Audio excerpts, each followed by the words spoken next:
In fact, on my way here, I flew from Miami to landed in Logan. I don't know, I've got this kind of semi-celebrity status because I was on TV apparently a little bit in the last year. I didn't watch, so I didn't know this. This is a new phenomenon for me. I come from a famous family, but I don't know if I have Face ID. So it's always a surprise. And someone came up to me when I was walking, scurrying my way to get here, and looks at me and he goes, kind of like has that look, you know, when you're supposed to know somebody, you don't know who he is.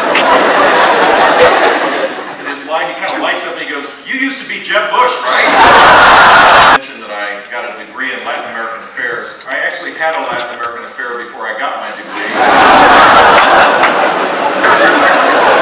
Studies, not my affair, but I had an affair. I met my wife when I was 17 years old. I fell in love with her at first sight and I wanted to marry her on the spot. It took us 3 years, me 3 years to convince her. And she finally did. We got married. She was 20, I was 21, and she is the love of my life. And many of the things that, whatever success I've had, a lot of it has to do with her.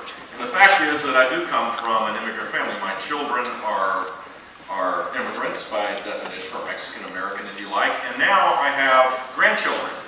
You all won't relate to this at all, but for the five or six people here of the age that appreciate this, it is far better than children. And my oldest granddaughter, I mention a lot. She's not supposed to be my favorite, but quietly she is. I love them all equally, some more equal than others. This little girl, his name is Georgia Helena Walker Bush.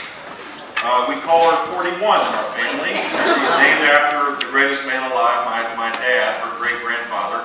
And Georgia is truly an American story because Georgia's mom is a Canadian whose parents are Iraqi and whose dad is born in Florida, whose parents are Texan, which is a country and from Mexico. So Georgia Helena Walker Bush is a quadra-hyphenated American. She is a Canadian, Iraqi, Texas, Mexican American. Very common in our country and something that we should celebrate rather than something that should divide us. It would be something that is so unique in our country. And when she turns 21, which will happen 16 years from now, and she fills out the census form about her identity, she will say not applicable because she's an American. And what we need to do is start figuring out how we can create a set of shared values again where what divides us, what separates us, what makes us different is not as relevant or as important as what unites us. And that's the challenge of politics today in so many ways. Our political system now is designed about dividing us up, pushing someone down to make yourself look better, rather than forging consensus to begin to solve problems. I want to talk about an alternative universe for a brief moment, the next 20 minutes. An alternative universe where we actually talk about the challenges that are real in our country, something that is really a huge challenge and a huge opportunity.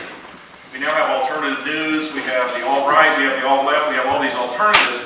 What we ought to do is create an environment where we start talking about the pressing issues and the opportunities we're missing because we haven't dealt with the huge social changes that are taking place in our country. Our political system doesn't seem to be working. And it's really the combination of massive technological change, the disruptive nature of technology, building huge databases that can be mined to increase productivity, artificial intelligence that is expanding at warp speed. If you look at all the investment of the major technology companies, billions of dollars are being spent on artificial intelligence. And the combination of these things is creating automation, creating a world that is dramatically different than it was 5 years ago. And 5 years from now, it'll look dramatically different than it does today.